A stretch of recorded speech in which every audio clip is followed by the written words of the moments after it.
Grabe. No? Ang haba pala nung segment eh. Kailangan kong bawasan ng konti. Sabi ko na, uso talaga yung informal na yung mga walang welcome. O kasi yung trip na parang radyo. Maganda. Pwede rin yung ganun trip, no? Again, this is your host, is Charles, and this is Roomfillers Podcast Live.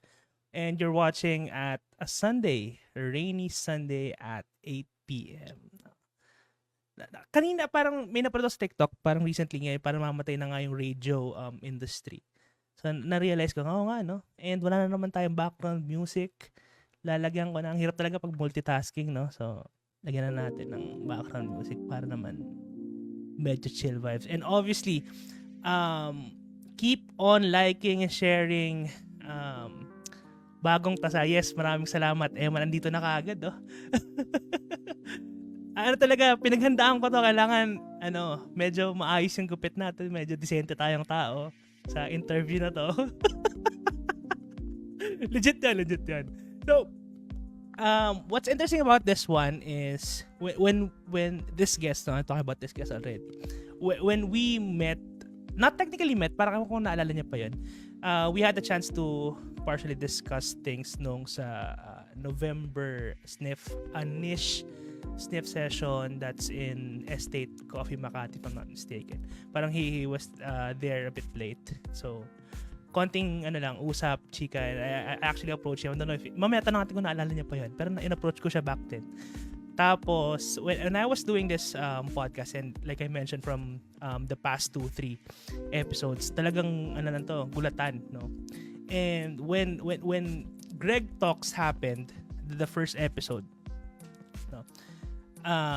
Nakita ko siya. Then obviously nag-comment ako sa, kasi sinoutout ako ni Greg obviously dun sa YouTube. Sabi ko, ganyan. Sabi ko, sige, invite ko rin siya dito. Nag-reply siya. Sabi ko, buti nag-reply. Hindi na ako mahihiyang imbitahan siya dito.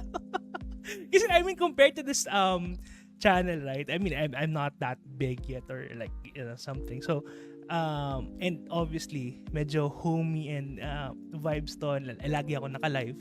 Walang cut to, walang takes to, talagang biglang boom. Yun na yun. It is what it is na yan. Kasi tamad talaga ako mag-edit, yun yung reason. Anyways, enough about me. At dumadami na naman yung viewers natin. Mabilisan lang yan. Paki-like, share ang ating live. Hopefully. And sa mga groups, hindi ko na kayang gawin yan kasi I'm multitasking. Pa-share na lang sa mga groups natin. Konting banggit lang ng Scent of the Night bago ko ipakilala ang ating guest. Ang kanyang mahabang listahan din as well. Dumakalim, I like that. Actually, I wore that 2 days ago. No? Yan yung usual na night scent ko eh. Okay, Frankenbatch. Aventus Franken. Ang dami kasing batch ang Aventus. I'm not familiar. Lagay mo na lang yung yung batch code. Baka malaman ko kung ano. Ang dami kasing names eh. Legend EDP, yeah. Like that one. Ang guest natin for next week. Sabihin ko na rin dito kaagad. Si La Edriel, the Perfumes Astro Group, we're planning to move that on Saturday. So yung live namin instead of Sunday will be on Saturday na because Frag PH will have their launch on Promenade on next week, Sunday. So i-move namin yung live namin by Saturday to give way to the Fragrance PH launch ng Fragrance World and all those Middle Eastern brands. Okay. Nico, you're here. Alibay. Okay, good. Scent of the Night. And obviously, hindi naman ako yung pinunta nyo rito, no? Ayoko nang patagalin pa. You already know him. And actually, gusto ko rin tanong kasi people call him most of the time Renato. And hindi ko alam kung exclusive ba yung RJ sa mga close friends na lang. Pero nakiki-RJ na lang din ako. But yeah. And he's known as obviously the Filipino nose and the only person or Filipino who graduated internationally, no? Talagang may full hardcore education on perfume and a certified aromatherapist. So I'm actually reading stuff, no? Huwag kayo mag-alala. Wala akong tinitignan ditong multo. May binabasa ako kasaba ng credential. And work with a lot of brands and even local international ones and as well as those you recently knew. So he also has his bespoke brand Renatelier. And those fragrances na ngayon nagbo-boom sa market and mostly he's being tagged as the one who did or his creation. At grabe, I've never expected this person to be here, and it's an honor for me for him to be at Room Fillers Podcast. Hindi ko na papatagalin pa. Please welcome everyone, Mr. RJ. Ay, Yung RJ ba, ano ba yun? Exclusive ba yun sa close friends? hindi. Kahit sino pwedeng tumawag sa akin nun. Siguro may exclusive lang na nickname is yung tawag sa akin dito sa bahay. Yun lang. Pwede natin manggitin on air yun? Yeah, it's Jay. Yun ang tawag sa akin sa bahay, Jay. Jay. Yeah, it's for family. From the JR. Pero from the junior.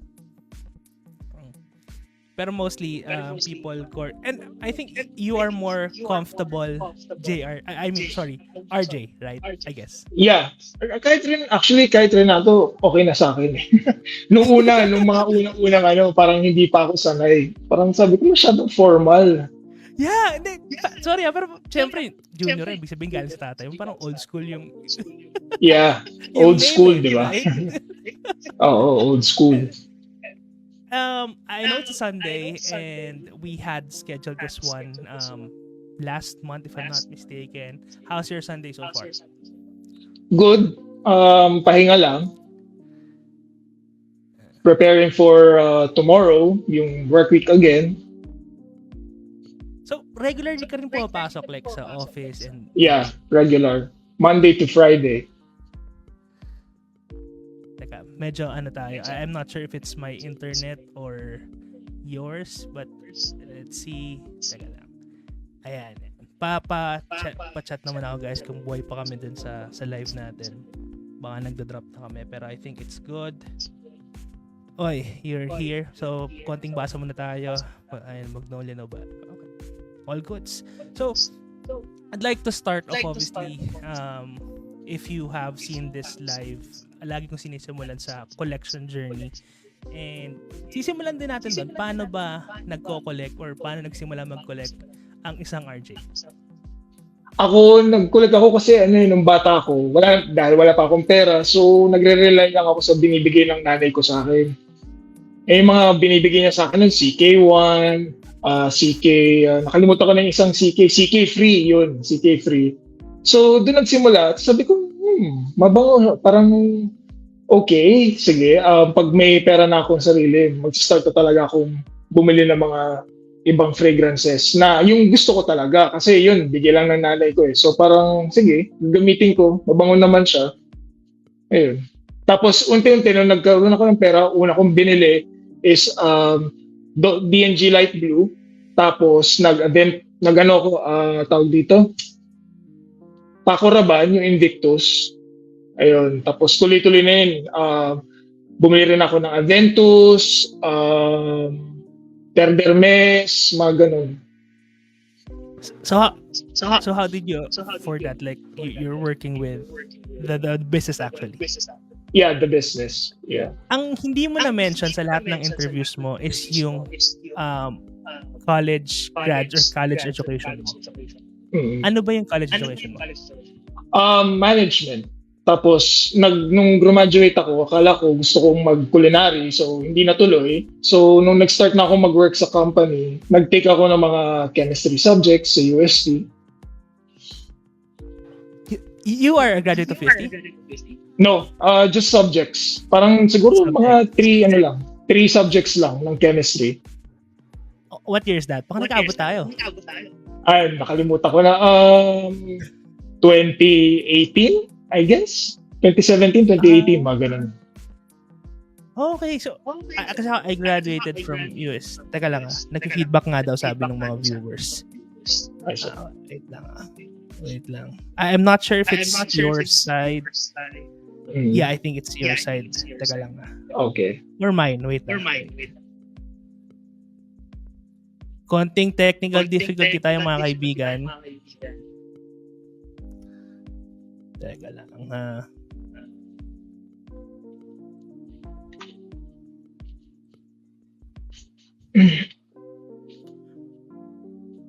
Wait lang. Could you try to sa audio setting mo na dito talaga tayo sa live no? Okay. phone mo, yung irregular phone mo, hindi sa headset. Baka doon nag-feedback. Okay, sige. Try natin yan. Para mawala lang yung feedback. Kaso, nagagalit na si Eman eh.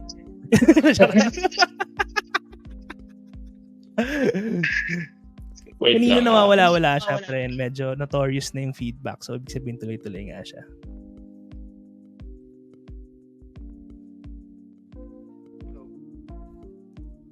Ayan. Parang nawala. Oh, nawala. Nawala na yung feedback. Nawala ba? Ayan.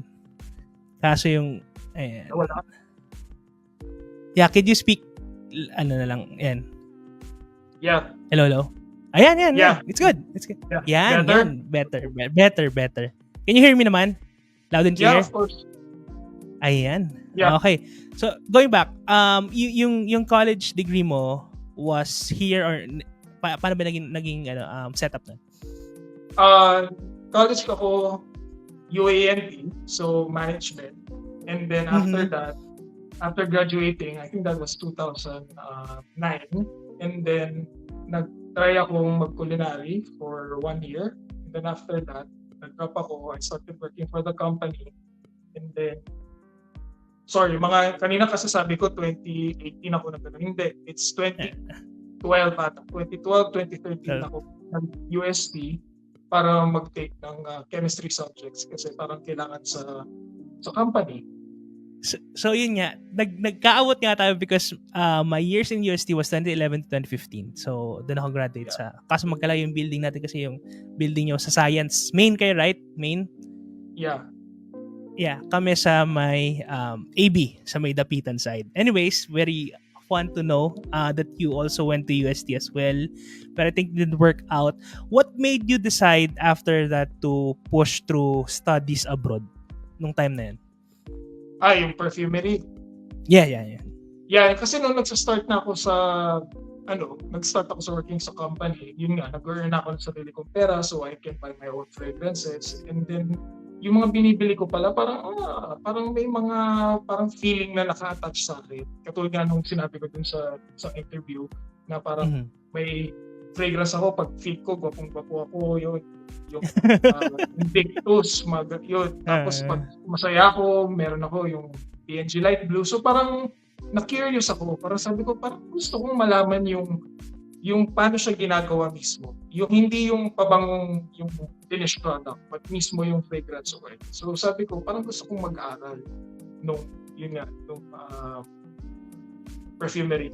Tapos, fun fact, I think one time bumisita si Bernadette sa office. Tapos tinanong ko siya kasi alam ko perfumer siya. Sabi ko, saan ka nag-aaral ng perfumery? Parang gusto ko rin. Tapos parang sabi niya sa States. So sabi ko, okay. So parang na-inspire ako, okay. Sabi ko, meron palang possible pala na mag-aaral din ako ng perfumery.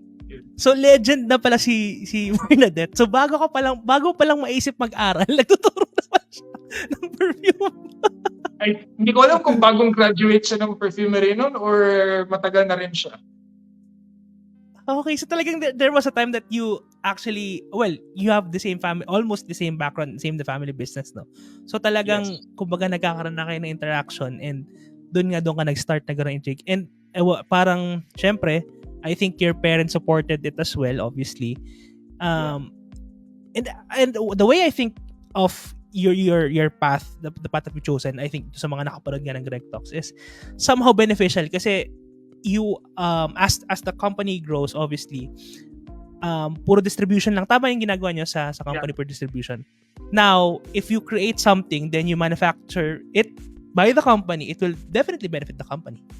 So I think it's a complementary thing, no, besides the management and the whole ownership of the business, para naging complementary. And ang naging curiosity ko lang, I'm not sure if I'm living on a cave, pero ito gusto ko lang din talaga itanong, magugulat ko sa tanong ito. Parang I haven't had like seen you way back 2022 or are you really working closely to brands lang exclusively nung time na yun? Nung time na yun, siguro di ko alam na meron palang mga Facebook groups ng pabango. And then 2016 onwards, busy ako sa isang brand, local brand. Yung Whiff, if you know that brand, Whiff. Yeah. So sila yung unang-unang parang brand na nakipag-collab sa akin when I graduated perfumery in 2016. 2015. So nung pagbalik ko 2016, siguro mga sometime July, ayun, nag-message sila for collab. Ayun.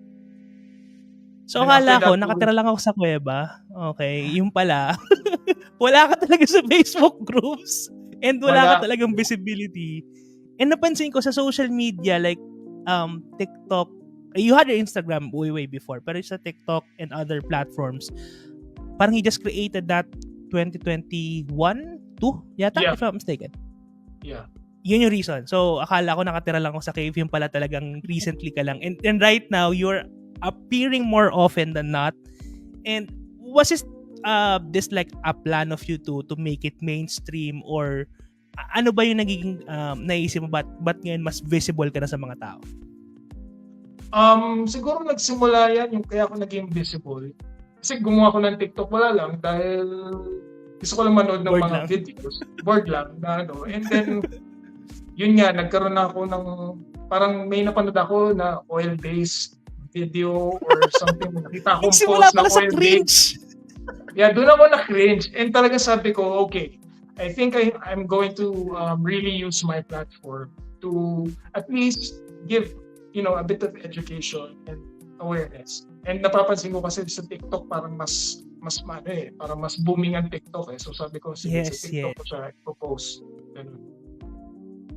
Especially sa engagement. And tama ka, the funny thing about TikTok, it's like a double-edged sword na parang you can get right information and most of the time incorrect information. And I think that's a great platform for you to introduce to people.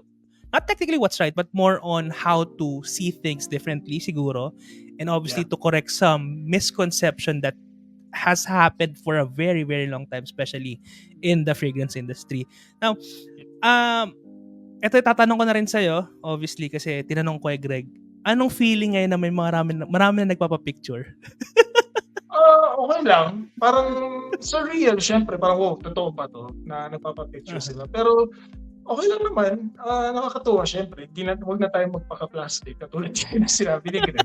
Nakakatuwa rin naman talaga. Pero, kailangan hindi mo siya pinapasok sa ulo mo. Parang, okay, may nagpapicture. Thank you. Ganun. And after that, move on. Parang do your thing. Ganun. Dapat hindi siya pumapasok sa isip mo. Nagpapicture sa akin.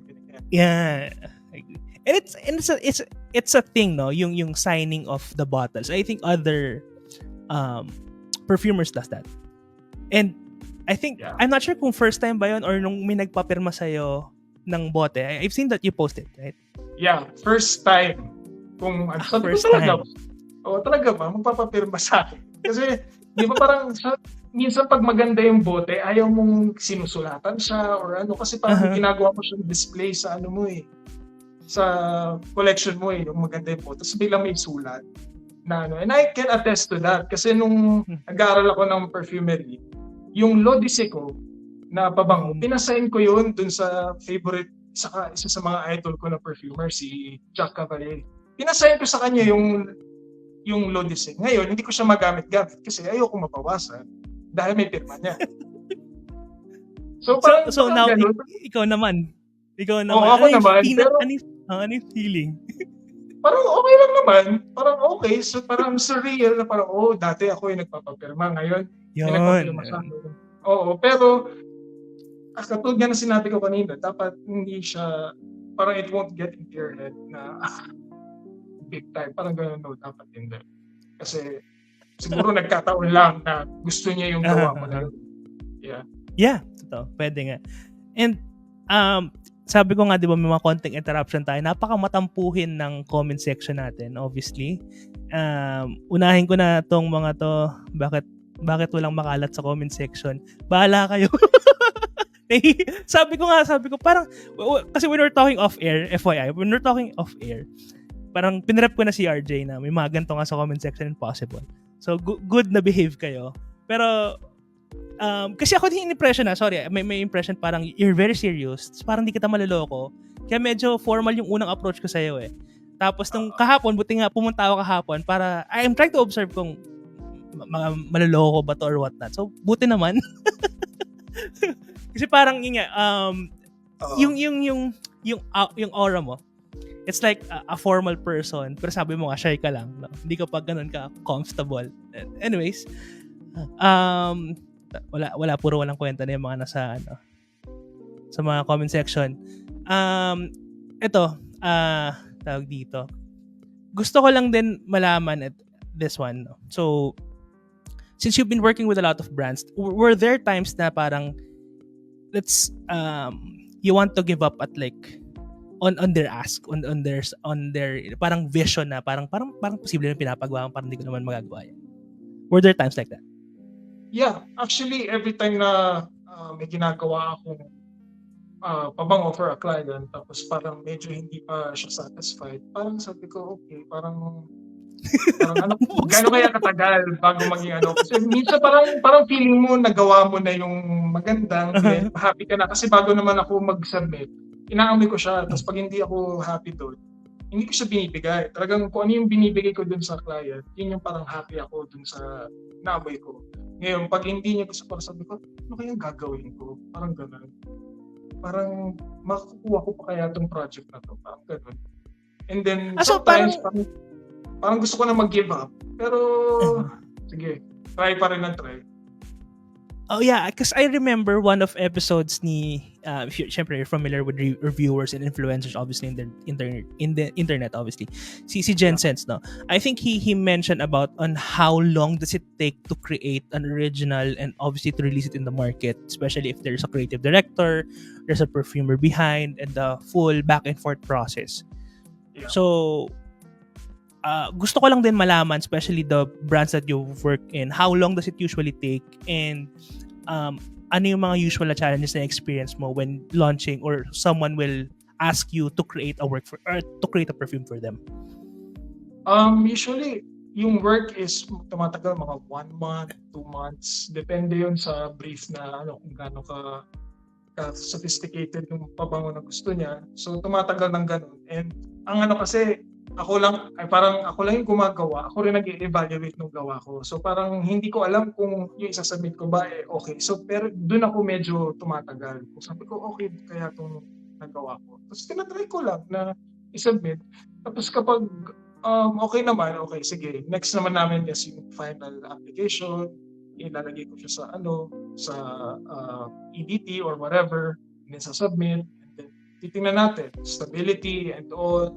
And then, gumagawa rin kasi kami, we also support yung ng packaging.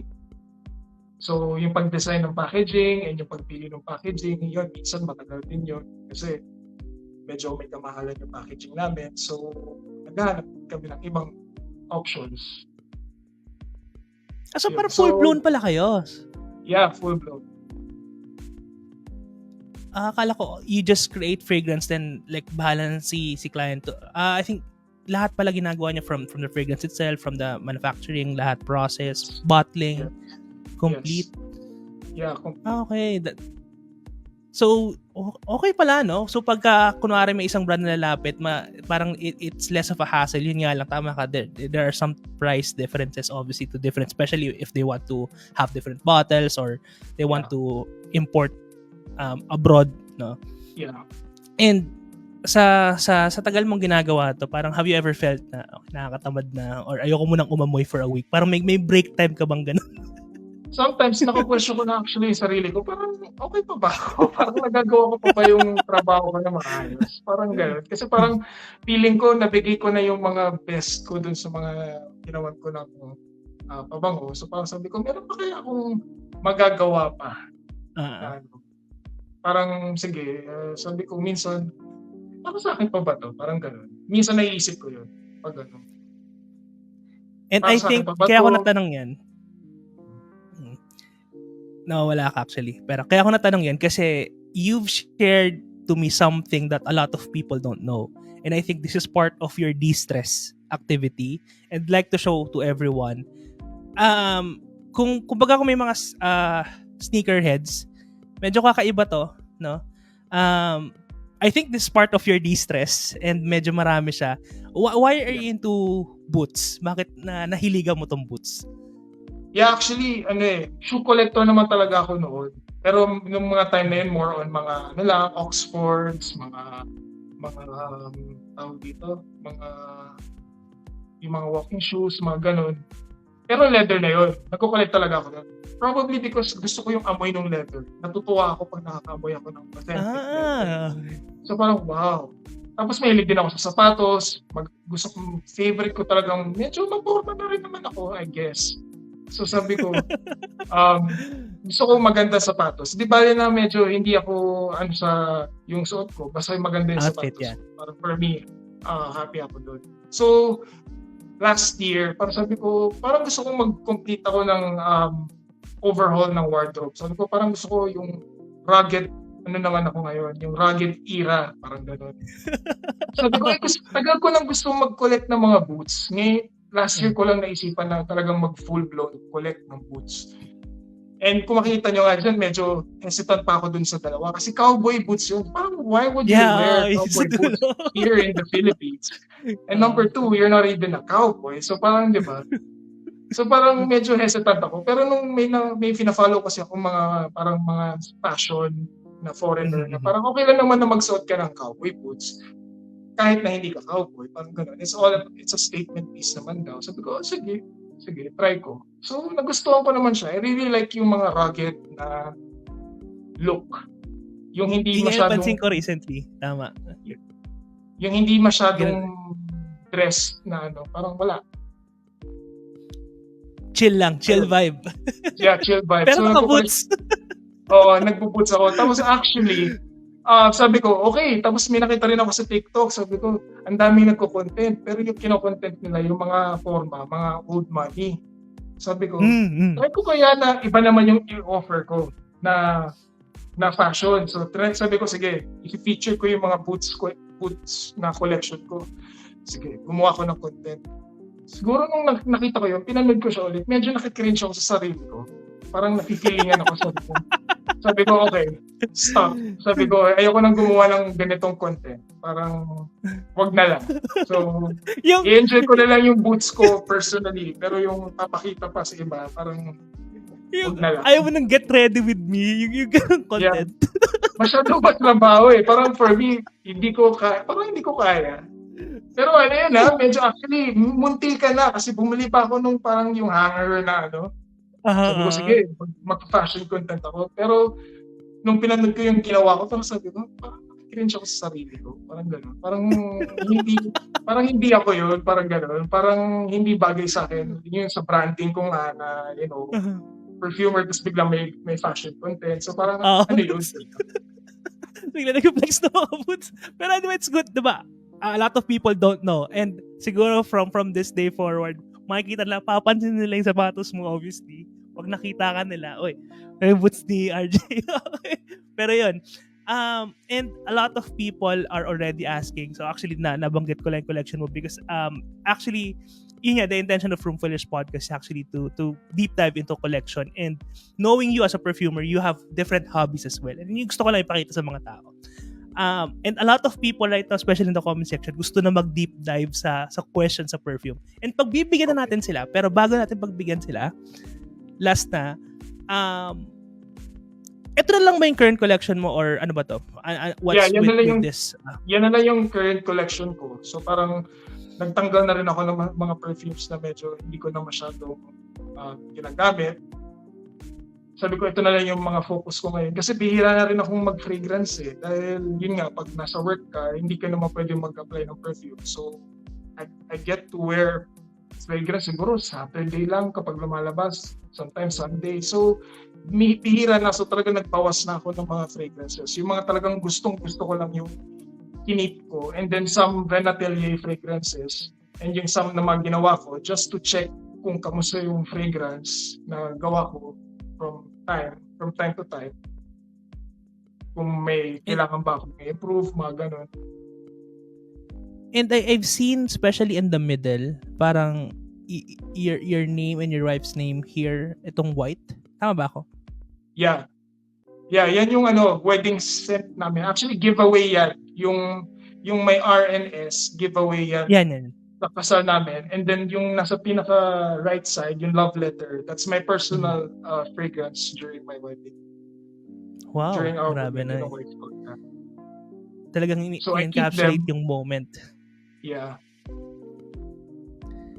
And nandito pa rin si Invictus, nakikita ko si DNG. I'm still seeing it. Yeah. Ano yung nasa pinakadulo? Mukhang katabi ng LV. Yeah, Katabi ng it's LV. Yung pangalan nito, kalimutan ko na yung pangalan niya eh. May Sur La Route ako dyan, Sur La Route, pero more on more on pambabae, pero for me, wala namang gender kasi ang pabango. So, binili ko pa rin yung Sur La Route. And then, nakalimutan ko yung pangalan nitong isa ko, LV na pabango. Ito Pasha de Cartier ba to? Which one? Tama ba ako? The one in the left? Cartier ito? Ay, hindi. Iba itsura. Then, So, puro meron ako Guerlain. dyan yung doon sa pinakadulo, sa likod ng L'Odyssée, yan yung Tom Ford na Tuscan leather. And then sa likod ng Aventus is Dolce & Gabbana. Nakalimutan ko na kung anong pangalan ng perfume na yan. Di ba? So obviously, hindi ko masyadong ginagamit dahil nakalimutan ko yung mga pangalan. Ako nasasagot dun sa Ang ginagamit ko kasi yung talagang pinaka fragrance ko na lang ngayon is yung Guerlain, yung Oud Col. Yan. So, tinanong agad yon. So, ano yung Guerlain? Yun yung Oud Col. Yung sinasabi niya yan during Gred Talks yung ginagamit ni RJ. Sige, I think we have enough on the collection and I think it's start to deep dive and obviously check out kasi I think we invited people to ask their questions no? So, okay. I think meron na kayong idea what RJ does and obviously sa work niya it doesn't make sense kung papasok ka sa trabaho magpapabango ka di maka-cloud na yung yung judgment mo sa perfume na ginagawa mo. It doesn't make sense kaya yeah, it's seldom that you wear one. So first question, saan po nanggaling yung name na Ren Atelier?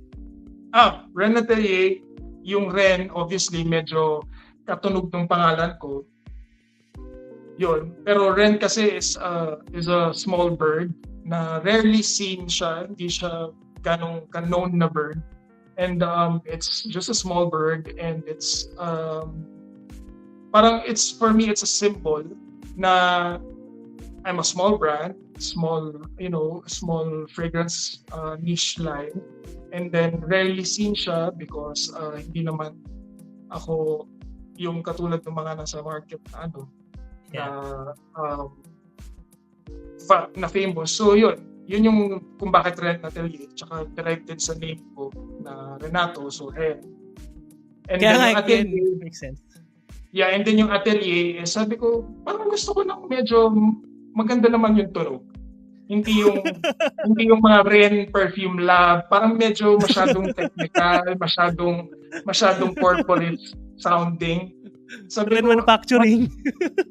What if Ren Atelier na lang kayo? Kasi di ba pag sa atelier in French, it's a small small working space na gano'n. Sabi ko, sige gamitin ko na lang yung atelier kahit medyo French sounding siya. Sabi ko, pwede naman siguro kasi nag-aral naman ako sa France. So, pwede ko na siyang gamitin. Sabi ko.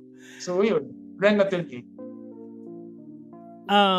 I think I can answer this one. So I'll just read it through. Ano po inspiration sa lahat ng perfume line nyo? Ako, I already have the answer to this because if you watch Ralph Kimson's YouTube, he mentioned the story, especially sa Valid Soul Romance, sa Cerveza Rosa, sa Cosa Nostra. I think he mentioned a lot of history behind those tawag dito, inspiration on those specific fragrances, each specific fragrances.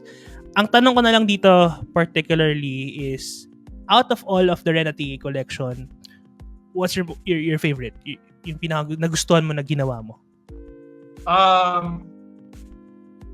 Probably si Actually, lahat naman talaga sila gusto ko. Pero kung meron ako yung pinaka favorite, probably si Valenzuela Romance. Kasi si Valenzuela Romance talaga yung close sa gusto ko because it's cheesy sounding, but yun yung story kasi namin ng wife ko, and then yung parang yung experience ng pumunta ka sa lavender fields, na may kumakain ka ng, hot chocolate ng croissant, and then uminom ng hot chocolate, then nakita mo yung lavender fields. So it's a very beautiful moment na gusto ko i-encapsulate sa fragrance and to share with, my audience or the people who will buy Valenzuela Romance. So, siya yung pinaka gusto ko kasi hindi ko akalain na magagawa ko pala yung mapagsama ko lahat ng mga elements na nandoon na nakita ko doon sa Valenzuela, like yung sunflower, yung wheat, yung lavender. So parang kung titignan mo, parang hindi sila bagay. Parang medyo hindi sila magsaswap. Tapos sabi ko pa, kung gagawa ako ng gourmand, ayoko yung gourmand na matamis. Gusto ko yung the way I want it, which is yung chocolate siya, but it's not too sweet. Yeah. May mga dry notes, yun. So it's, talaga, sinadya kong ganun because that's the gourmand that I want.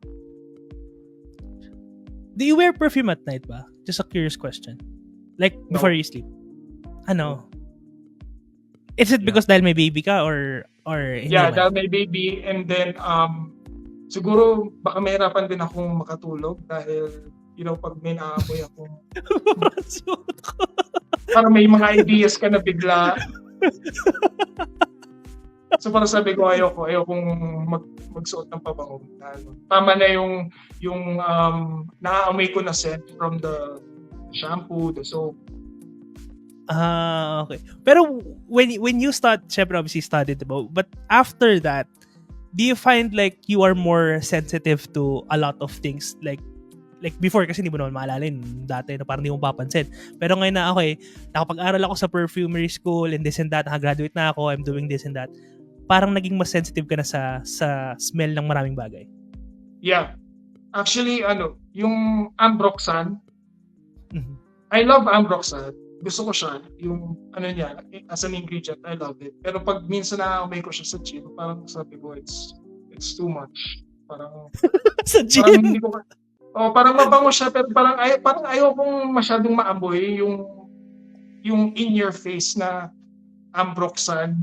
Kaya sabi ko parang hindi ko kaya dahil every time na pag nag-aamoy, kasi pag nasa office ako or nasa lab, you deal with raw materials on a constant basis. So parang lagi ko nag-aamoy, and then yung mga Ambroxan, parang ayoko siya maamoy ng malakas sa isang place. Enclosed space.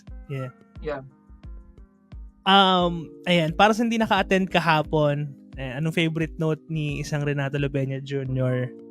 Ayan, nabanggit mo na yesterday. Natural. But for natural ingredients. Mga absolutes, mga resins, yan, favorite ko yan. Mga lanthanum resinoid, olibanum resinoid, mga ganon, mga immortal absolute. Yung mga mahirap gamitin sa composition. Kasi sila yung pag inamoy mo, parang pag inamoy mo siya, parang hindi siya, parang mahirap siyang ma-elevate pa. Parang ganun. Parang ano kayang idadagdag mo dyan to make it more appealing, yung amoy niya. So, yun yung challenge. Kaya gusto ko yung mga absolute. Kasi some of the absolutes, hindi sila kapango. Pag yun lang.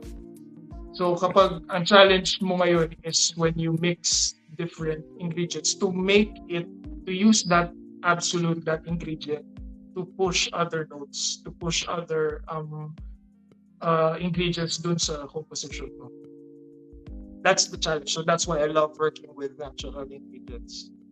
And sometimes, di ba, pag nagkamali kayo you have your formulas and this and that, nagiging, kumbaga parang magiging too dominant siya, right? That's why it's very hard to work on. Yeah, like for example, pag oud, if you put too much oud, amoy mo na yung oud from the top pa lang. So parang from there, parang medyo hindi na maganda. Parang for me, parang okay, kailangan kong baguhin, kailangan kong mag-adjust. Yun yung mga challenge and fun part when dealing with naturals is to find the right dosage. Wait lang. Ayan, paano nawala ka? Are you still there? Ayan, bumalik na. Umulan ba dyan? Umulan? Hindi naman. Ayan, baka parang medyo nagcha-chubby. Nagcha-chubby. Teka lang. Sige, so while waiting for, I think it's becoming unstable for a while. Basa lang tayo ng konti. Ayan, had the privilege to try Renato Selection. Definitely great frags. My favorites so far are Cosa Nostra and Valen Soul Romance. Yeah, shout out to you, Ralph. Thanks for tuning in. A very good question that I've seen here is, ayan, what are some signature notes or accords that define your fragrance creation and what do they represent? Alam ko na yung sagot pero hahayaan ko si RJ ang sumagot niyan. Kailangan ko pa Are you sabihin. back Kasi on? syempre, secret ko yun eh. Joke. Yun lang. Parang I love doing yung mga heavy raw materials, mga resins, absolutes, and then I also love yun nga, because I love naturalism, what they give to the formula. So everything, lahat ng composition ko may natural ingredients siyang kasama. Na yung usually mga natural ingredients that you find sa base notes, not yung mga nasa top notes, yung mga nasa middle notes, but usually yung mga nasa base notes. Kasi parang sila yung nagbibigay ng depth and additional je ne sais quoi, or parang yung oomph dun sa fragrance. Ayun. And that's how I create. Parang kailangan lagi ako may natural dyan, na and depende sa concept yung natural na inaano ko, na ginagamit ko. And I think kung signature, hey note. Kasi nasa Ascendero siya, and then may konting touch of hay dun sa Valensol, like what you're saying, pero hindi naman siya outright na hay, na absolute. Pero may touches. So I think yun yung signature ko, medyo hay. Hello?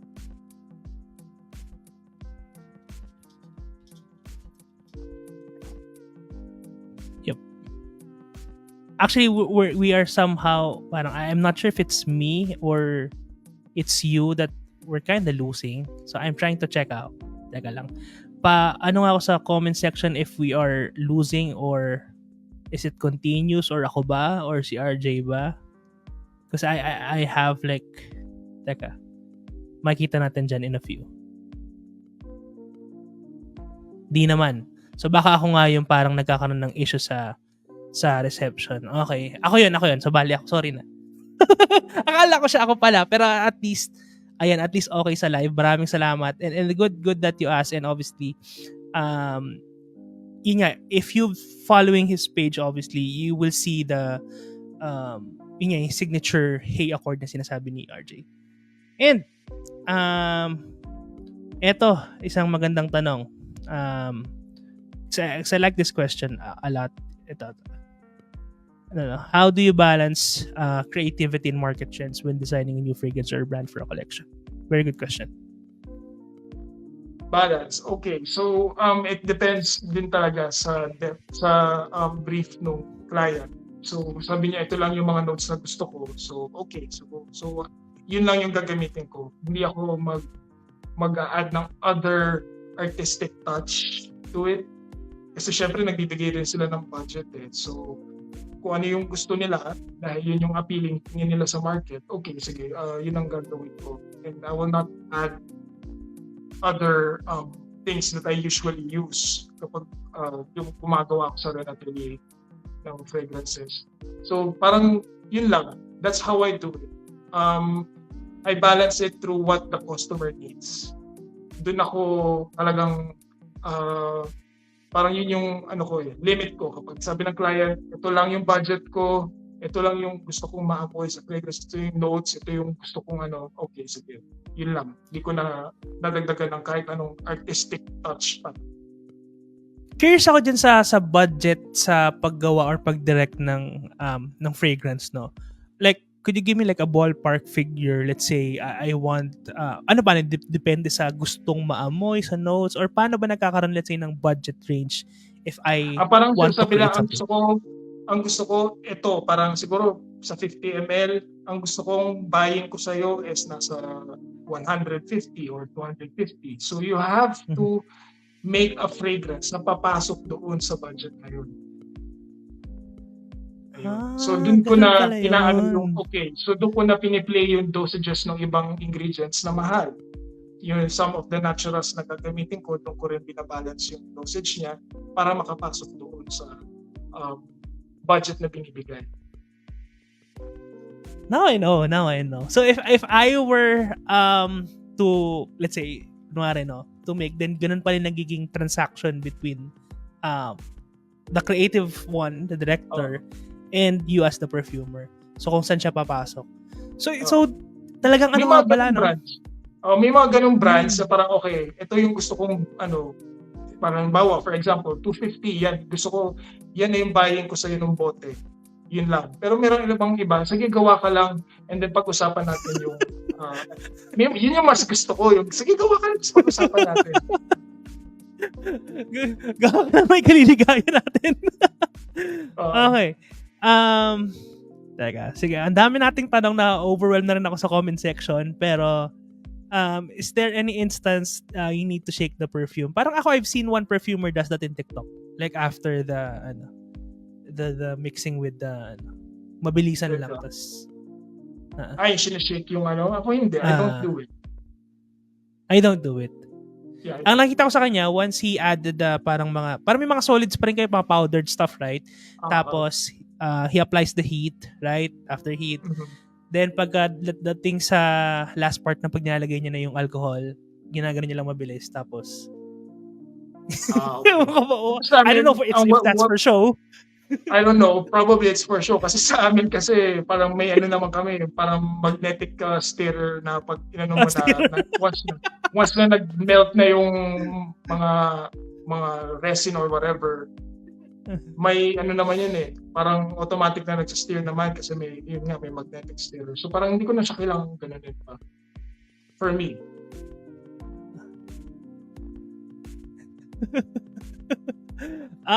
Ayan. Teka, ang dami nating tanong na nagugulat na ako dito.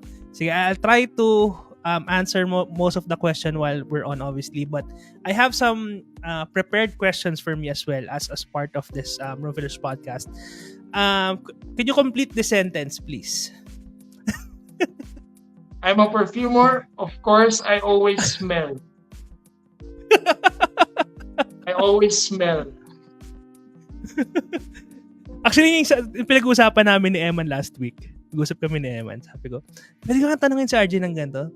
Paano pag may umutot? Sensitive ka na ba sa ganun? Parang umutot tong nasa gym. Naamoy mo ka agad. Tangina, sino to? Okay, na padahan ka pa. Ako nun Yeah, ganun na bang level ng sensitivity? Ay, hindi naman.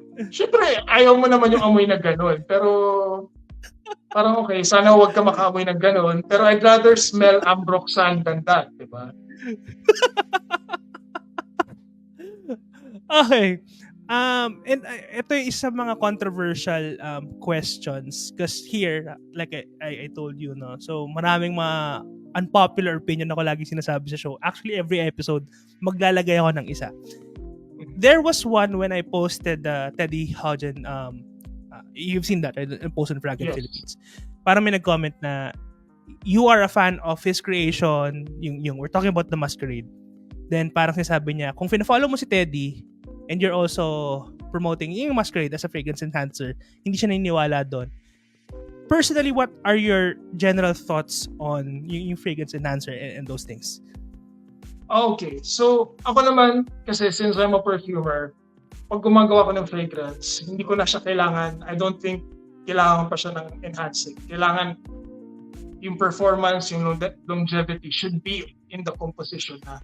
However, sometimes because of budget constraints, some perfumers have to compromise with, some ingredients. Kaya hindi masyadong ganun yung performance because you have to compromise and meet the budget of a client. So, hindi ganun ka-performing.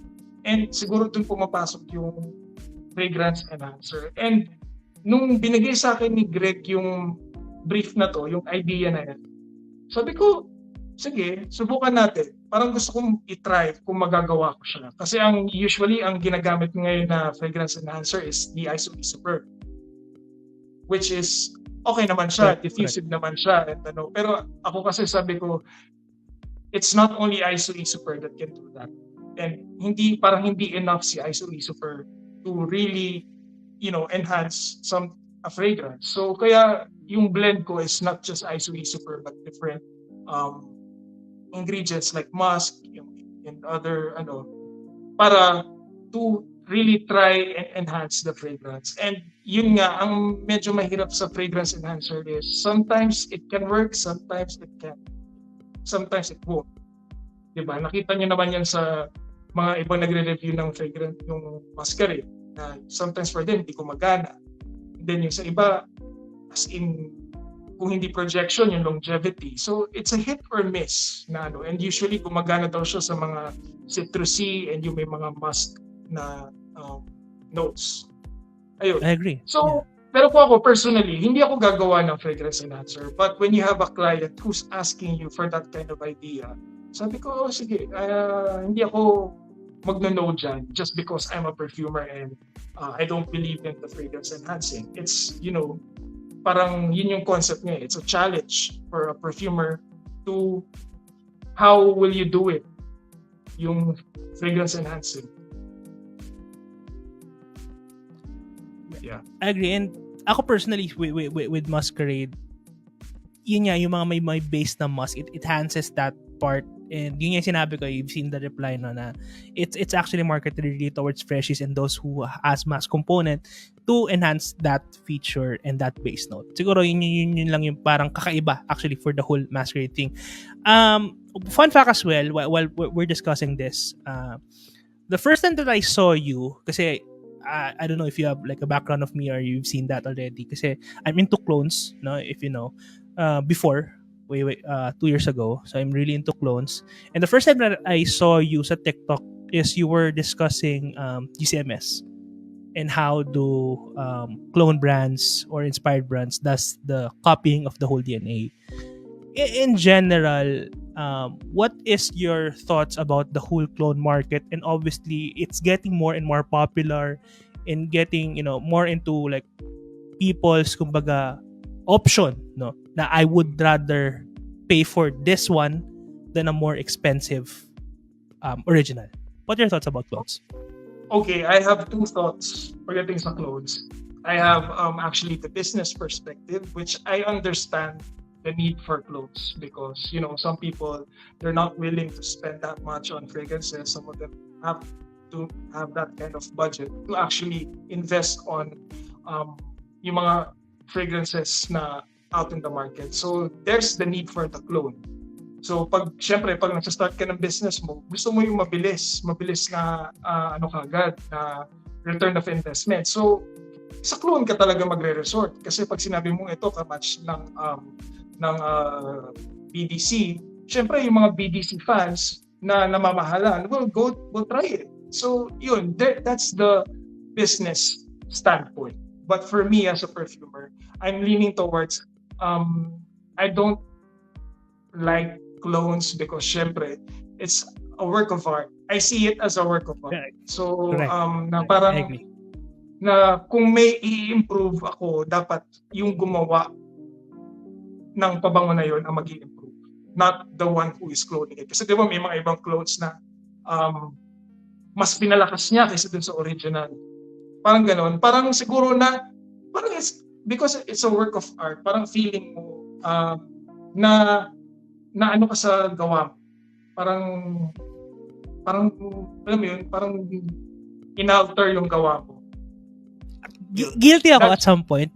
Yeah, that's me talking as a perfumer. Pero meron din naman kaming mga, since we're into importation and we have some, dupes and clones. That's why I understand din naman yung point na yun.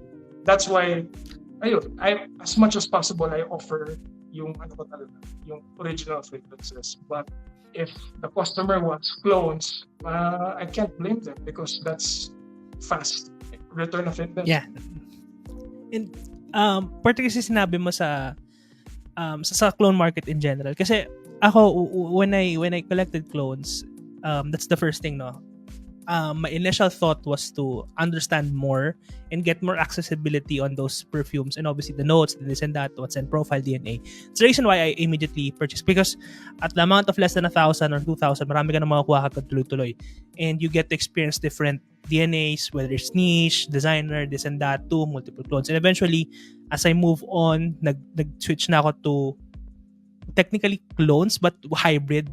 Pero dun sa part na sinabi mo na parang pinalakasin this and that, yes, at some point I agree, because some fragrances, just to be particular what I like about yung Silver Mountain Water na lang, na-off ako sa sobrang metallic niya on the original.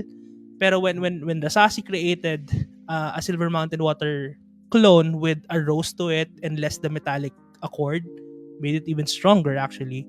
Para mas gusto ko yung ganong scent. Pero obviously, parang tinatapakan mo yung gumawa ng art na yon sa taong yon. Kasi nga, inalter niya na ng parang gawa mo.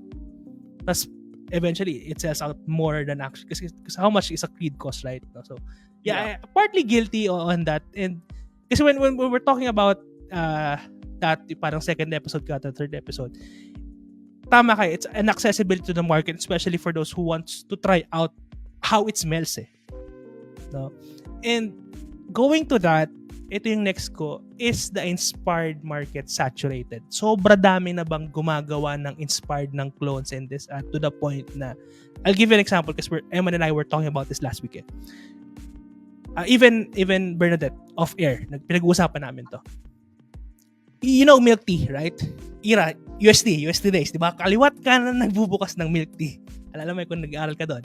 And as well as Sangyupsal in a lot of places. May breaking point ba na baka dumating tayo sa ganun? Yeah, eventually.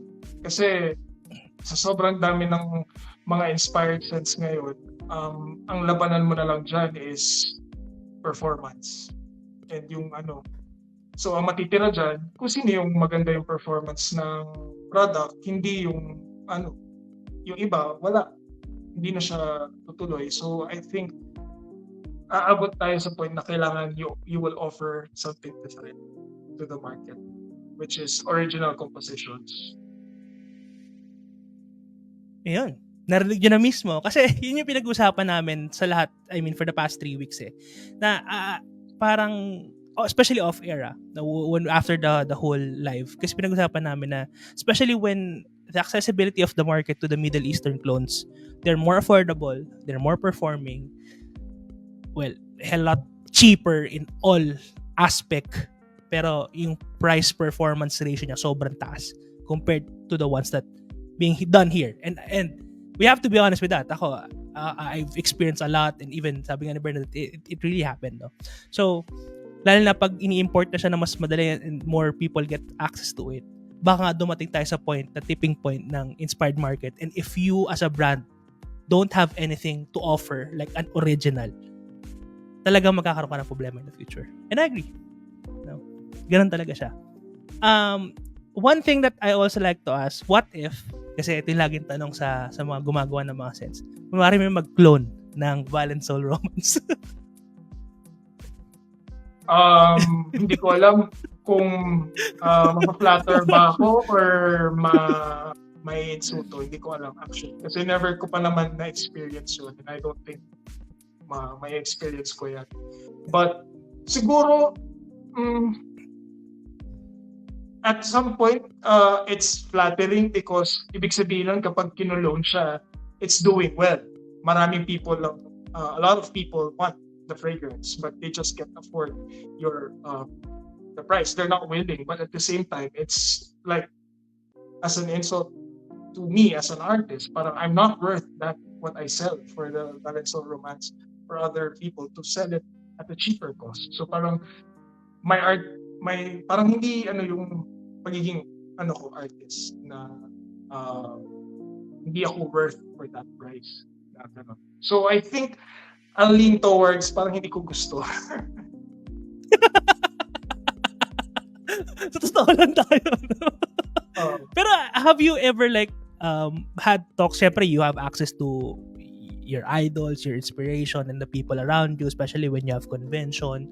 Parang have you ever asked them na, how does it feel to them na especially when their fragrance is being cloned multiple times?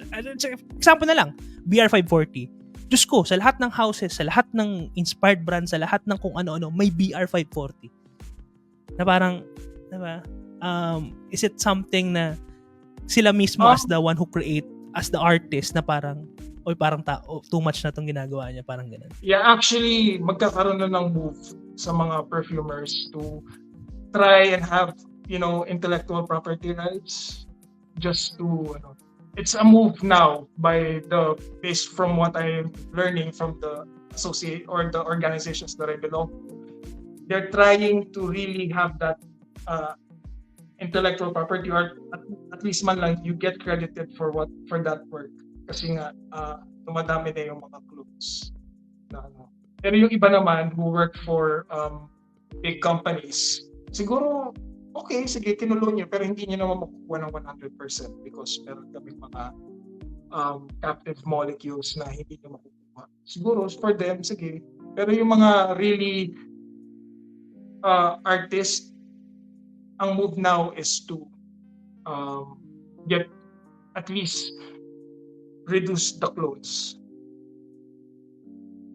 May ganun na palang usapan. Kasi nga, ako for me, yeah, though I'm a fan of affordability na obviously, giving options to people, there's like something na parang, tama na, sobra na. Siguro.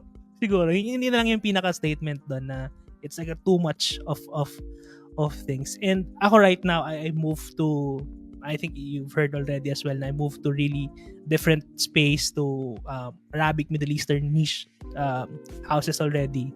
That's my thing right now. I rarely, actually I don't buy inspired now. I don't buy clones now. More on that space. Hindi naman sa dahil niche nub kami, no. Ayun na naman tayo sa niche nub na yan. Pero you get to, kumbaga sabi nga, sa dark side, pag natuwa ka na sa dark side, and you get to appreciate the dark side, ayan, malalaman nyo yung sinasabi namin. Okay, one question here. Very technical. They say most fragrances contain dihydrogen monoxide, which is harmful to health. Is this true? Can you tell us more about this chemical and why they use it in making fragrance? Curious lang, heard it from a friend of mine. Dihydrogen monoxide, I actually don't know about that because I don't use that. Okay. Yeah, I don't use that. So, I'm sorry. Next question. Yeah. Teka, ito, medyo nakakatawa syempre mga tanong ni Nico. Now na medyo mainstream ka na, sir, since known na artist, yung mga ginagawang perfume, gagawa ka ba ng perfume na pang mainstream din? Siguro, yeah. Kasi yung Francis Liberal medyo leaning towards naman yan parang mainstream. Yung notes niya medyo mainstream-ish. So yeah, I guess kung magre-request yung client na mainstream fragrance, why not? As long as original. Next is, pag gumawa ka ng fragrancer na to, where do you usually find inspiration? Certain place, time, memory? All, no? All. Yeah, all. Like, yun nga, sa Valensol, yung wedding namin, yung Manila Oud sa Philippine history, yung Hacienderos sa farmers, mga ganon. Cosa Nostra is yung napanood kong Netflix series or movie, mga ganon. So, a lot. Even sa Erotic Elixir, from a movie rin yan, di ba? Yung inspiration mo? From a Netflix series, yeah. Yeah. And those who don't know, now you know. Okay. So a lot of things can be an inspiration. Tawag dito, ayan, medyo nag-die down ang ating comment section, and ayan, sabi ni Paul, thanks for welcoming me to the dark side. Yeah. Tawag dito, I'm not a believer of like a certain people. So siguro yung unang paniniwala ko, parang una may mga level tayo, parang pag nandun ka na sa oud level, you're the greater being of, hindi. It's like talaga personal taste parang kung gusto mo ng, best example would be longganisa, kasi nakita ko yung picture mo nung nagluto ka ng projecting and yun talaga, no?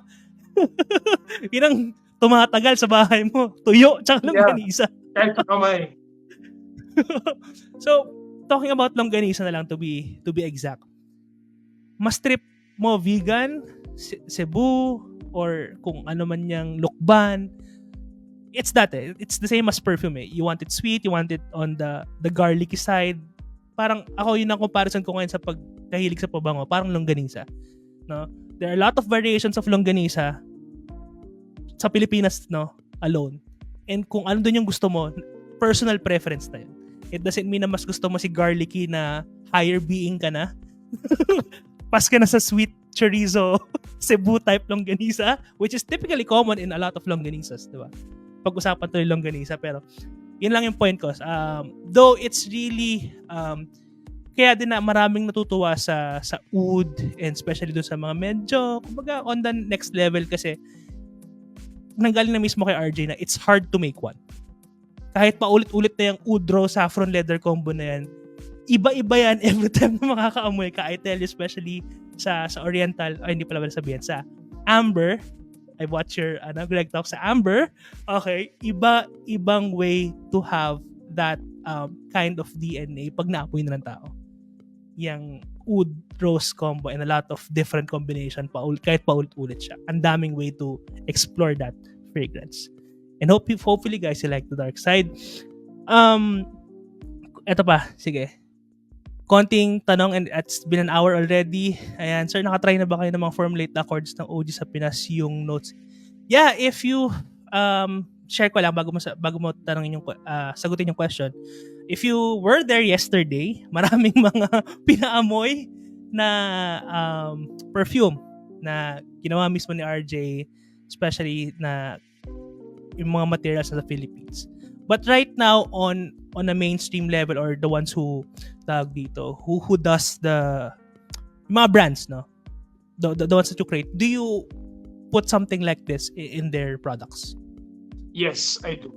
Yung like kay Francis Liberal, so may mango doon, and may gardenia, that's Rosal. So those are, ingredients from us, and it's, for me, dapat may ganong Filipino ingredients sa line ni Francis Liberal, because he's a Filipino, and that's the best way to represent him as a Filipino, is to have notes that are here in the Philippines. So yung gardenia, yung mango, what else? Yun yung sa fragrance na yun, kasi yung dalawa medyo wala nang Filipino ingredient doon. So yeah, lagi ako nag-offer dyan. And yung kay Neil Philippe, yun, lahat yun Filipino inspired. Yung what do you call this, yung isa niyang pabango, yung Siren, based from him being a Cebuano, so kumuha ako ng dried mango accord to represent him being a Cebuano, and then yung mga notes na binigay niya sa akin, gusto niya ng jasmine, mga ganun. So yeah, may mga gumagamit talaga ako ng accords na known sa Philippines. And then Manila Oud has calamansi, banana Q. Banana Q. Yeah. And then 2437 na hindi available has the tupid. Yeah.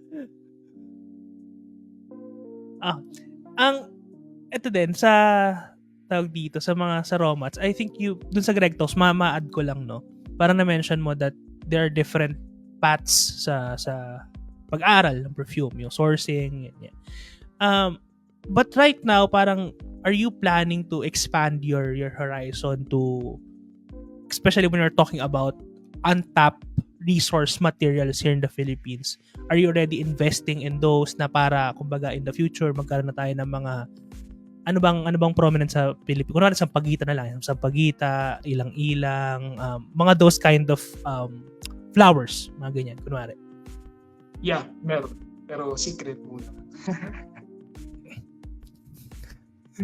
Yeah, there's a fragrance. Meron soon, hopefully.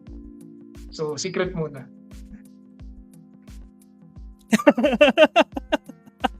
Okay. Ayan. And request from Sir Eman Ibita. Hopefully magkaroon ng isang group or core ng mga perfumers lead by homegrown perfumers like Sir Nata that will guide us mga aspiring perfumers sa Pinas to elevate local scene. Anong thoughts mo dito? Yes, actually, if you saw my post sa Facebook, sabi ko na if mga aspiring perfumers or yung mga who wants to learn perfumery, if you need help, we're thinking of forming a group, Facebook group muna, because society having an organization is a big requirement and marami legalities. So at least man lang a Facebook group. And ang kausap ko na dyan ngayon si Oscar Mejia, si Shale Albao, and si Bernadette. And mag-meeting kami soon to discuss the group.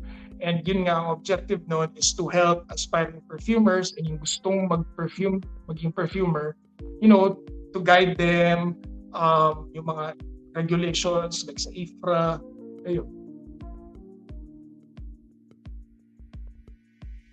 So soon, pag ready na siya. Okay. So, ayan, good news para sa lahat ng nagdanais na maging perfumer someday. And hopefully, sa titignan ko sa kapal na mukha ko, baka maimbitahan ko yung 3 pangalan na last 2 names that you mentioned that I haven't seen yet in yeah, you should. I don't know. Invite mo si Oscar Mejia and si Shale. Si Shale may magkakaroon siya ng she actually released her fragrance brand at Hana. So you should feature her. Yeah.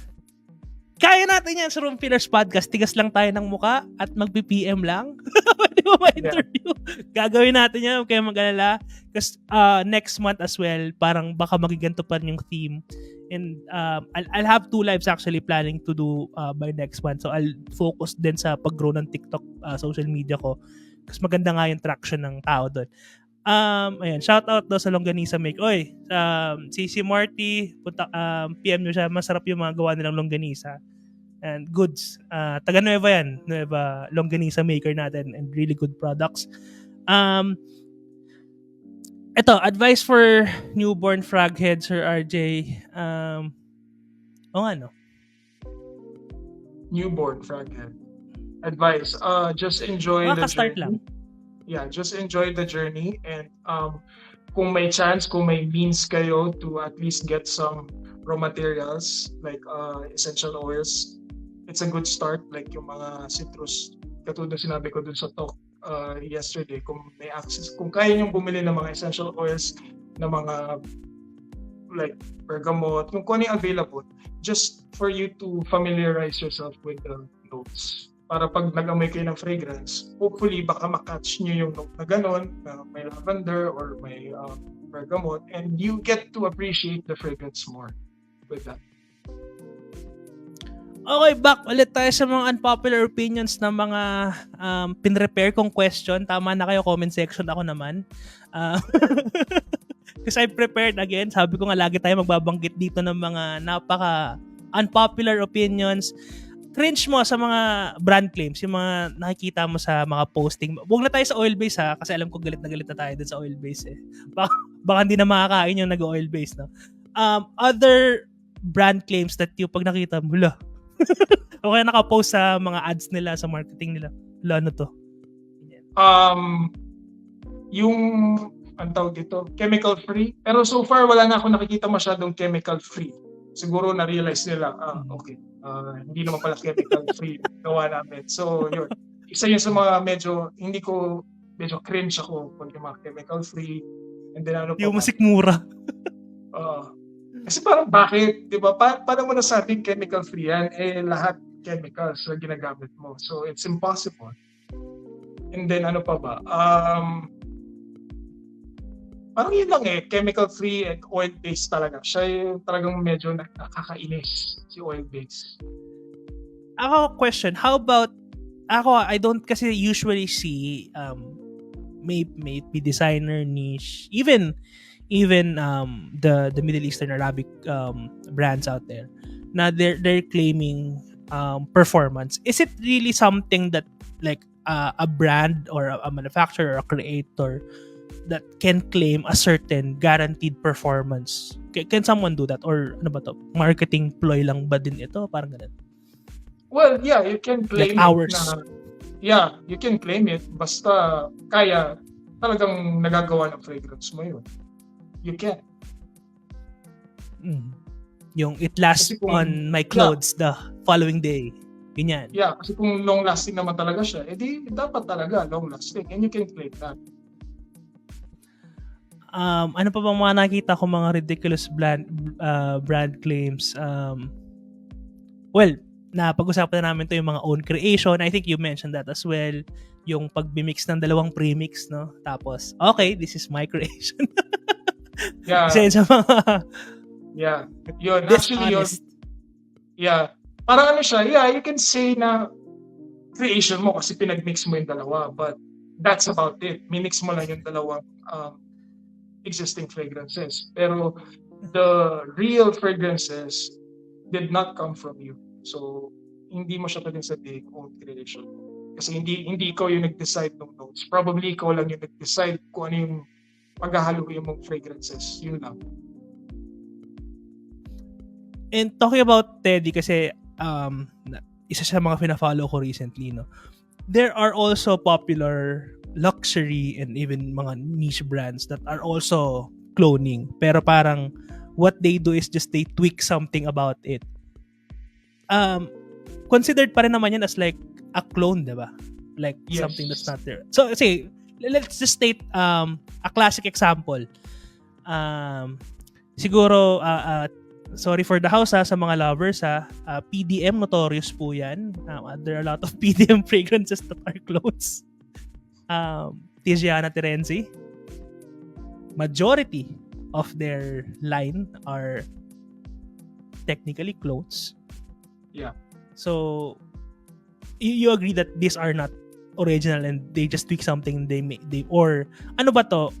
Do you think na nagkakaroon na lang ng overlap sa dami ng fragrances out there na parang people would incorporate something, or was it really intentional? Parang ano bang sa tingin mo about these brands particularly? Na pag nagmi-mix, parang ini-improve nila yung mga notes. Yung mga ganun, parang nag-alter na lang sila. This and that. Siguro para lang maiba yung ano nila, yung pagko-clone nila or yung dupe nila sa ibang brand is mag-a-add sila ng other note. That's why they do it. But if amoy na amoy mo yung DNA nung pabango na yun, then it's really a clone or a dupe. Nag-add ka lang ng content to have a twist of something. Pero that's about it. Yeah, Hindi ba darating tayo sa they just do it para lang maiba sila dun sa mga existing dupes, clones here in the market. Siguro ang exemption na lang doon is, let's say, kumbaga like, kunwari, Ganymede and Boys Imperial, diba? Made by the same perfumer. Siguro yun na lang magiging exemption, no? Yung parang same perfumer, different houses. Kumbaga nagkaroon ng parang difference na lang doon sa kanyang initial na gawa. Then, ibang house naman yung nag-produce nung basta same perfumer, okay lang yun, diba? Yeah. Okay. Ayan, may nagtanong, if I'm going to commission your bespoke creation, what is the minimum MOQ and budget? Oy, PM mo na lang siya. Pwede ba sabihin dito? PM na lang. PM na lang. Okay, and last, I think, sabi ko nga, mahabang usapan, parang di natin namamalayan isang oras, ganun lang kabilis tayo dito. May minark akong question. Ayan. Para sa'yo and for our closing. One quote that represents the Filipinos as a perfume. Parang ano naman, lalim naman. Parang pang Miss Universe yung tanong ano to. Ang lalim One quote that represents if not now, when? Pwede. Yeah. Ano You're not gonna, like, work on elevating Philippine perfumery, then when? So yun yung ano ko lang, if not now, when?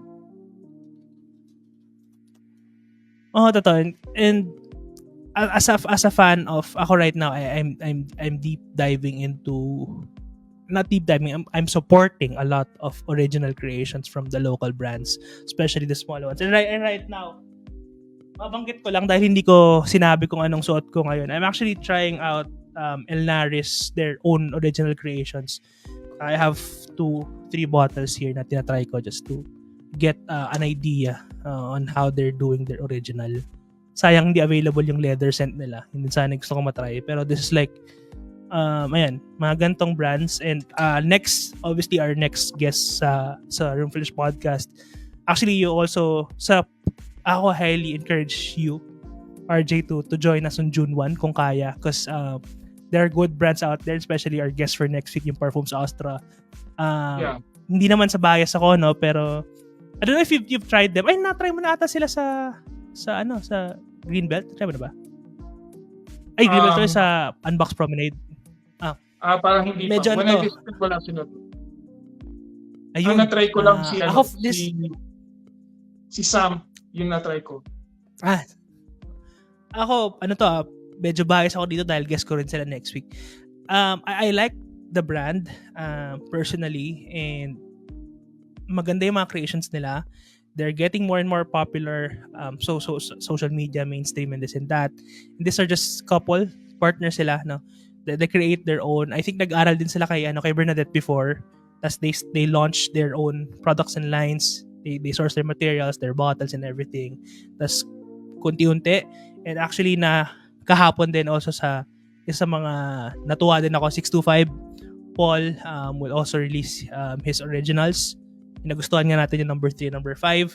Those brands, no, that I currently support. Again, not affiliated with those people. It's just that their creativity and yun yung sabi niya, if not now, when? Sila yung kasi yung para sa akin na magbe-break ng market na, sorry I mean, for the inspired people or the fans na parang, ako when I always see something na parang, okay, here we go again, another one. Then pag naglabas si Ultramel ng ganito, maglalabas si Ultramel ng isang X-brand, maglalabas si Aventus ng ganito, maglalabas si parang it keeps on, you know, competing in each other. Pero again, it's a different market. Pero sa akin lang din, as much as possible, like si Eman, meron siyang, may inspired siya, may original siya. Si Parfums Astra, meron din siyang inspired, may original. We go there as well, no? We try and we innovate the market. Yun lang, diba? Shout out. Ayan, naantok na ako. Sorry guys, sorry. Ay, naanak ko pala, hindi ka lang inaantok. Ayan, 625, may bagong creation. Yes. Ayan. So, thank you so much. It's been an hour, 15, 30 minutes. Ay, wala pa namang 30. But it's kumbaga, a fun feeling episode, and obviously a lot of people learn and obviously ask their question. Siguro, yun yung next ko. Target ko yung last 2 names na sinabi mo. I'll chat you if you could, have them here as well and obviously have some fun. Thanks for tuning in, guys. Any promotion or things that you're working on na pwede mong sabihin na. Okay? Pwede mong sabihin na upcoming brands or you're working with someone and this and that. Kailangan namin abangan with you, RJ. I just want the frag community to support yung mga local brands who are doing original creations. Yeah, like what you said, I smelled 625, yung mga work ni Paul. And they're really good. I smelled yung kay Sam. Okay din. I have yet to smell Parfums Astra, but based from what I read sa comments, sa mga reviews, it's doing good. So as much as possible, we support that para, the industry, the Filipino perfumery industry will grow and prosper. True. So please support. And support nyo rin, yun nga, yung tadhana ni Shell. Yeah, I need to try that. Para dito may mapagkaabala naman ako. Ano? Yeah. And yung kay Oscar Mejia. So try those fragrances, yung mga original ng mga local perfumers na. Anong brand ni Oscar Mejia? Oscar Mejia. Yun mismo. Yeah. May mga release na siya. Okay. Yeah. Even before I started your atelier, there was already Oscar Mejia. Okay, sorry. Sabi ko nga, minsan nakatira ako sa kuweba. Sabi ko nga sa'yo, di ba? Hindi ko alam yung mga brand name. Ayan. And may nagsabi na, huwag kang mag-alala. Sa Room Fillers Podcast, may imbitahan natin yan. Huwag kang mag-alala, man. Matigas mukha ng host natin dito. Okay, solid episode. Ayan, it's 9:24 in the evening. Maraming salamat for tuning in. Hindi ko na makakalimutan yung closing line ko. Stay safe and keep on collecting.